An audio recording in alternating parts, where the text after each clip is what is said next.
Tôi lần đi theo 5.000. Cá cứng hết. Con này ở trong 100 mét rồi, tôi bỏ thấy mày lên nè. Hả? Cái gì? Chân của con là chân của bố.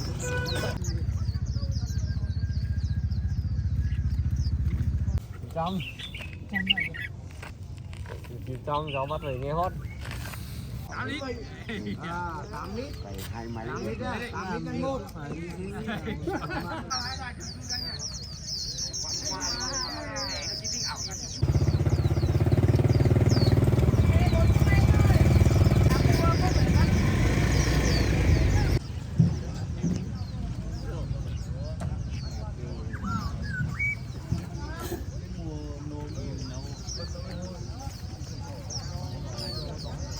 Đeo cái gì đấy hả em?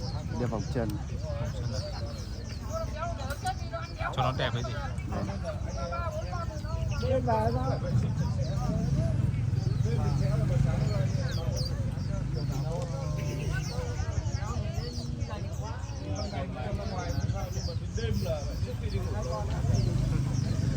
Siêu chơi đấy nhỉ? Đúng không? Vừa ra phát đặt.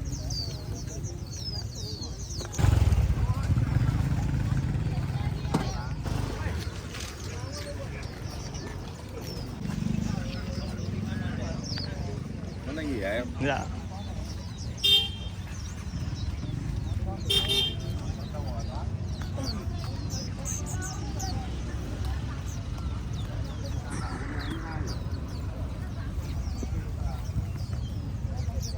Hồi kia bần gặt chúng ta rồi. Thảo.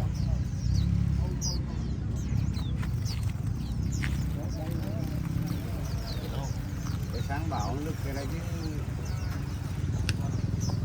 Vâng.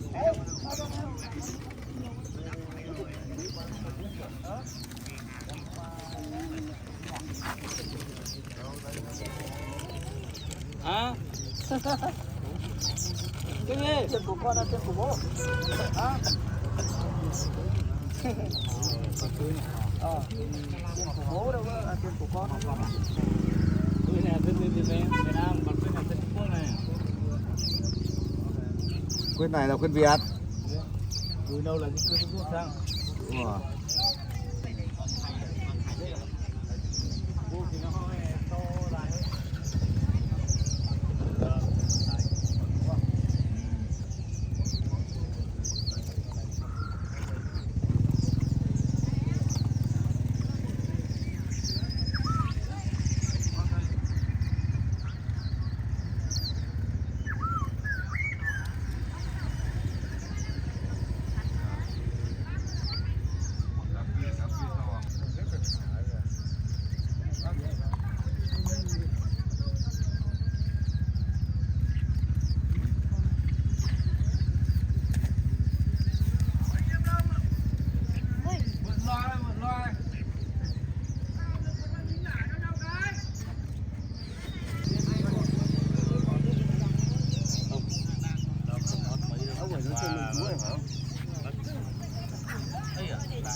Này 900 để cháu nhá. Hả? Rồi à? 900. 900 cháu bắt rồi nghe hót.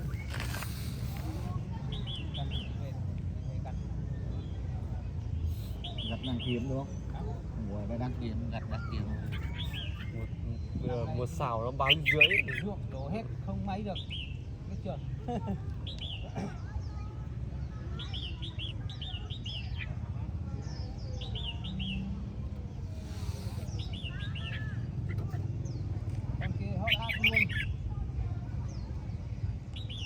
Rồi 900 để em nó đi.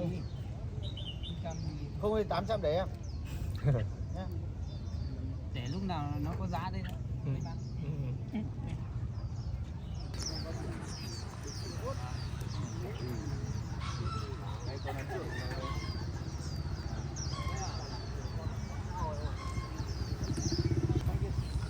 Alo, như nào?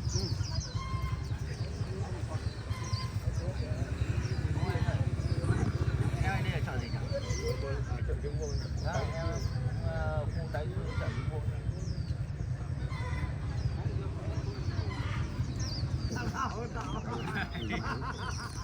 Tám lít. 8 lít. Hai máy. 8 lít á. 8 lít cân một. Đây này, 8 lít này thôi. Nhà có nhiều thì để một cái để này mà ta đang đấu giá. Đang cái bài đấu giá ông chia quay máy mày đâu đi đâu. Mày đơn giản thế thôi nhưng nó hay đấy. Nó vui. Nó vui phải không? Đi đấu giá. Đây đâu hai bài chúng ta nhỉ.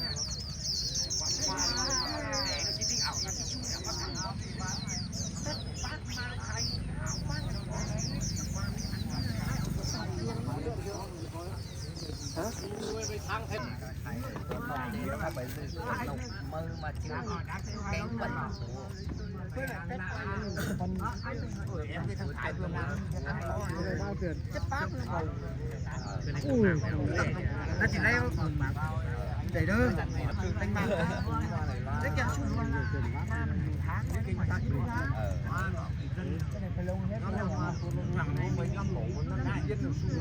anh đi vẫn còn liên tục không em bảo mấy cái nó ai được cái để mà có đây có khi mình về chơi nếu mà anh tính đây con chúng ta con nó để trong hộp kia con kia này con kia chúng tôi đem máy nó là đột quỳ đó biết không được thế là bây giờ ở đây không còn không có rượu trong xe lúc nào không biết ở đây luôn nhập nó quay đây đi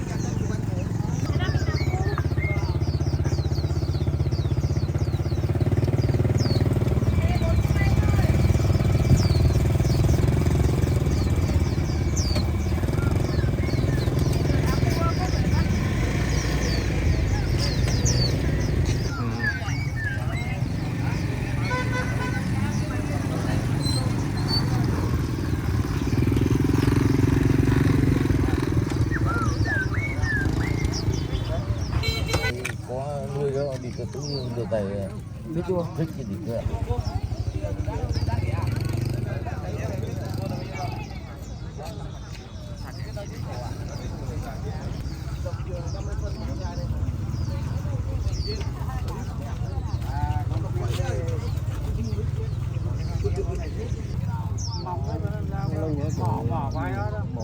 Đây là chim đùi nâu.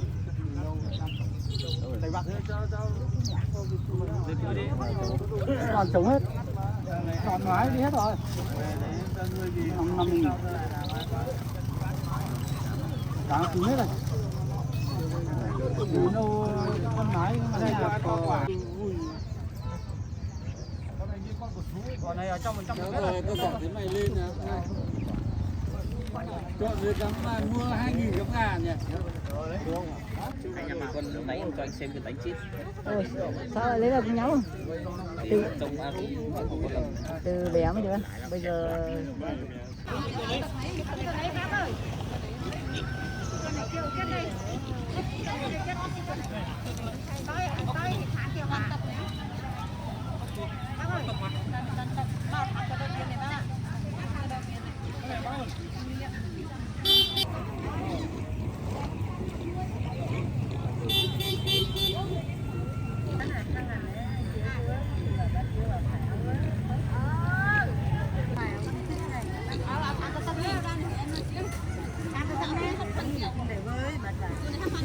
cái thật thà lòng đi nó chỉ là cái thứ lạ này à? Cái cơn thật thà nhất láo cơn giả.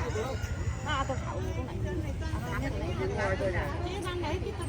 Cái mấy tháng tôi tất này bà. Lúc cái chẳng đá con nó cha phải được nha. Lên bắt đầu này.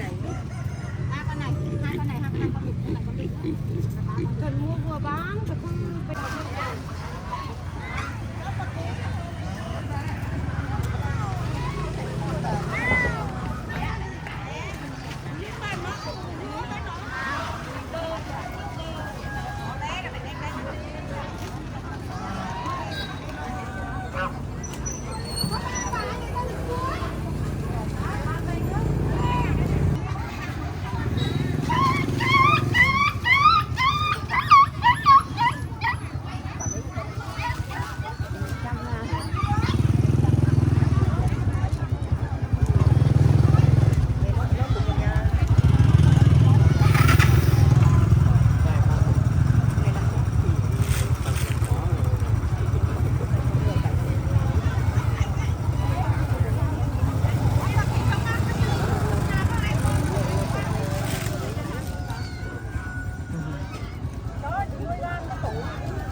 Cái này là cái quả gì đấy hả bác? Củ mai à? Củ mai á, củ tứ? Củ tử à?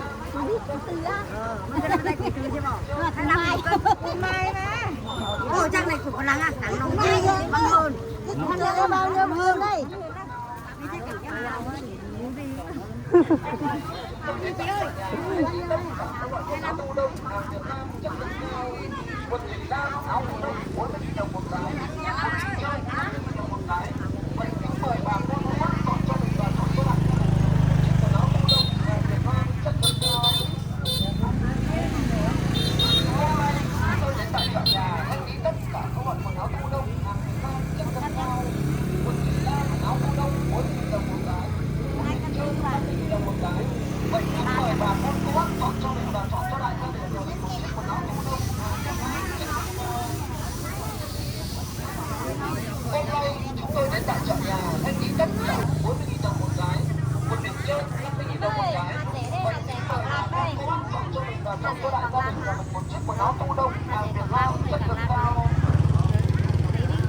Ngon lắm, Đi chợ đã. 50.000 một cân.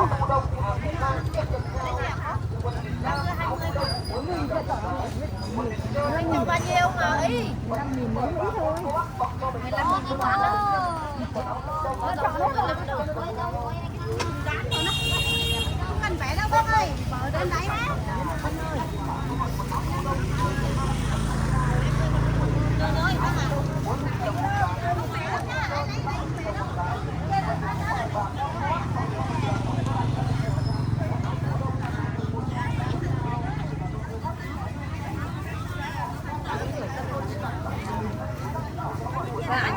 Chị có bọc thực phẩm không chị?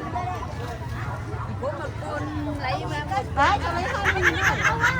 có gì phải đi đo mà có gì xin à bây giờ ông bây giờ cái đô à đấy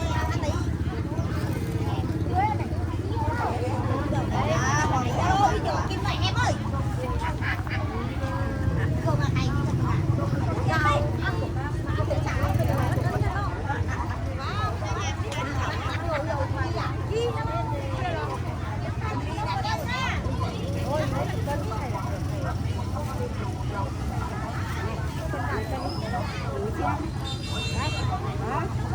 Ôi, có cô hơn này, thế là được. Bây giờ một cái cục dạo này nha. Hãy subscribe cho kênh Ghiền Mì Gõ để không